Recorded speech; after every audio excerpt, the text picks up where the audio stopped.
ഈശോ മിശിഹായിക്ക് സ്തുതിയായിരിക്കട്ടെ. ഇന്ന് നമുക്ക് ശുദ്ധീകരണ സ്ഥലത്തിലെ ആത്മാക്കൾക്ക് വേണ്ടി പ്രാർത്ഥിക്കാം.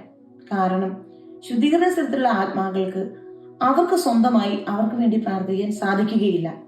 നമ്മുടെ ഓരോരുത്തരുടെയും പ്രാർത്ഥനയാണ് അവരെ ശുദ്ധീകരണ സ്ഥലത്ത് നിന്നും എത്രയും പെട്ടെന്ന് സ്വർഗത്തിൽ എത്തിക്കാൻ സാധിക്കുന്നത്. ശുദ്ധീകരണ സ്ഥലത്തിലെ ആത്മാക്കൾ അവരുടെ ആത്മാവിന്റെ വിശുദ്ധീകരണത്തിന് വേണ്ടി അവിടെ അനുഭവിക്കുന്ന വേദനകൾ നമുക്ക് ഓരോരുത്തർക്കും ചിന്തിക്കാവുന്നതിൽ അപ്പുറമാണ്. നമ്മുടെ ഓരോരുത്തരുടെയും പ്രാർത്ഥനകളാണ് ഈ വേദനയുടെ ദൈർഘ്യം കുറച്ച് അവരെ സ്വർഗത്തിലെത്തിക്കുന്നത്. പഴയ നിയമ പുസ്തകത്തിൽ 2 മക്കവായരുടെ പുസ്തകം 12-ാം അധ്യായത്തിലും പുതിയ നിയമത്തിൽ 2 തിമോത്തിയോസ് 1-ാം അധ്യായത്തിലും ശുദ്ധീകരണ സ്ഥലത്തുള്ള ആത്മാക്കൾക്ക് വേണ്ടി പ്രാർത്ഥിക്കേണ്ടതിന്റെ ആവശ്യകതയെപ്പറ്റി വളരെ വ്യക്തമായി പ്രതിപാദിക്കുന്നുണ്ട്. കൂടാതെ പല വിശുദ്ധരുടെയും ജീവചരിത്രം വായിക്കുമ്പോൾ ജീവിതകാലത്ത് അവരുടെ പ്രാർത്ഥനകൾ മൂലം ശുദ്ധീകരണ സ്ഥലത്തു നിന്നും പല ആത്മാക്കളും സ്വർഗത്തിൽ എത്തിയതായും ദർശനത്തിൽ തിരിച്ചു വന്ന് അവർക്ക് നന്ദി പറഞ്ഞതായും രേഖപ്പെടുത്തിയിട്ടുണ്ട്.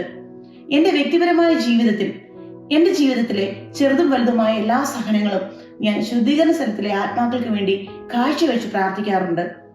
കാരണം എന്റെ പ്രാർത്ഥന മൂലം ശുദ്ധീകരണ സ്ഥലത്തുള്ള ഒരു ആത്മാവ് സ്വർഗത്തിൽ എത്തിക്കഴിഞ്ഞാൽ അന്നു മുതൽ ആ ആത്മാവ് ഞാൻ സ്വർഗത്തിൽ എത്തുന്നത് വരെ എനിക്ക് വേണ്ടി പ്രാർത്ഥിക്കും.